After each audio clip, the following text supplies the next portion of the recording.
Where does the voice that tells us to stop, to hit snooze, to not get out that door, to just put everything that we're working towards on hold, where does that voice come from? For me, what I call that voice is the resistance. For me, resistance usually shows up when I'm doing something for long-term progress, like going out for a run, going to a gym, going out and doing something that I know I need to do in order to reach my long-term goals. But it can even show up in everyday things, like doing the dishes, putting out the garbage, all these things that I know I need to do, but I'd rather just be doing something that's more comfortable. And you know what this is like. It stirs up a million excuses and reasons why you shouldn't go out and do that thing. It's so much easier just to sit in here in your warm, comfortable house and not go and put in that workout. It's like your mind is doing everything it possibly can to stop you from going out and doing the thing that you need to do to reach your long-term goal. And the danger isn't in missing that singular activity. It's not skipping one workout. It's not skipping doing the dishes one day. It's that when you skip these things, you're losing the compounding effect of putting in the daily work towards your goal. And the resistance is smart. If you give into it once, it knows that it can beat you. And that once it knows it can beat you, it's even smarter at coming up with excuses. I know this because I've given in many times, and it's taken a lot of effort to get back on track to beat that resistance. And this week, it's been extremely prevalent, and I've had to fight against it every single day.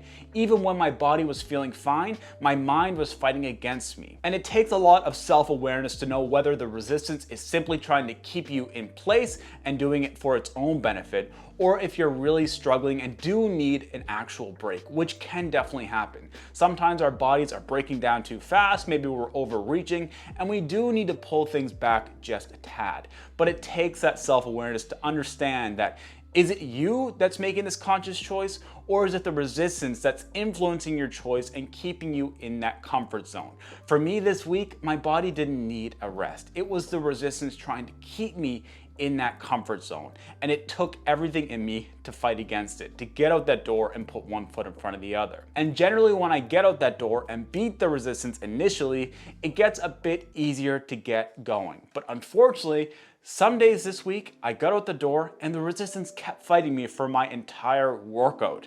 And there was no rhyme or reason for it, it just happened. The only thing I can think of is now that I'm about a month into marathon training, the motivation isn't as strong. It's not what's fueling me every single day. And instead what I need to rely on is my discipline. Motivation for me kind of acts as an override switch for the resistance. It's very easy at putting out the fire that the resistance comes at you with, but unfortunately when you run out of that, discipline needs to take over, and the discipline, it takes a long time to build up that muscle to beat the resistance. That's the key takeaway for this week that I want to share with you folks, and that I realized for myself, is that motivation is very temporary. And when motivation goes away, the resistance is very, very good at understanding you're in a weakened position.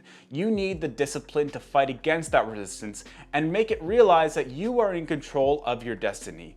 And unfortunately, that is not going to be easy. I'm sorry to tell you that, but it's just not. But we have the strength and capability to override the resistance and be in control of our own destiny. We need to live every day with discipline, be resilient when tough times come, and understand that we are the master of our own mental state.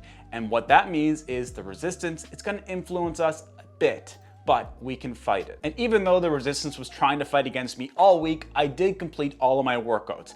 I did a cycling workout, a couple of gym workouts, and completed all of my running, totaling about a 58-kilometer running week, plus cycling and gym workouts. And there's a few key workouts that I want to highlight here to share how they went. I'm not going to bother going through my easy runs because they're just easy and boring. The first workout I want to highlight is the Tempo 5K. So this was a 1.5 kilometer warm up followed by a 5K tempo at what was meant to be around a 450 to 510 per kilometer pace. But I was feeling great and I wanted to pick it up a notch. So I ended up finishing the 5K in 22 minutes and 50 seconds. Average pace is on the screen right now.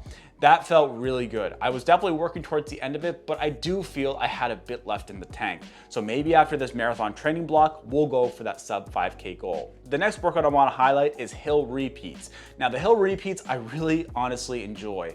Not because they're fun, because they're definitely not, but this type of workout is fantastic for building up that muscular endurance and also the mental endurance, because this type of workout is done with very low rest. So you run up the hill very hard for 60 seconds, seconds, you take a 20-second rest, you walk back down the hill, and then you go even harder for 30 seconds, you take a rest for 20 seconds, walk back down, and you repeat that 5 times. So you're doing it on very low rest, which builds up that lactic acid. And it doesn't feel great, but it feels fun once you're finished it. Through these types of hill reps, you go through every part of a motion. You're excited when you get done that first one. Near the middle mark, you're like, I'm probably not gonna be able to finish this. And towards the end, you are elated to get it done.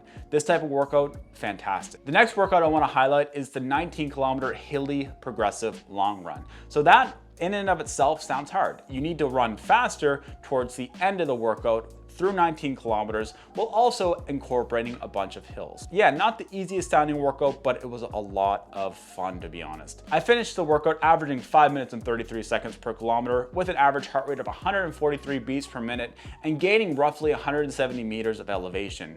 This was a very, very challenging workout, but very confidence inspiring as well. I was able to push much faster for the last couple of kilometers than the previous 17 kilometers. So very, very confidence inspiring. All right, folks, there it is. 1 month into training for the Valley Harvest Marathon, trying to break that 3:30 mark.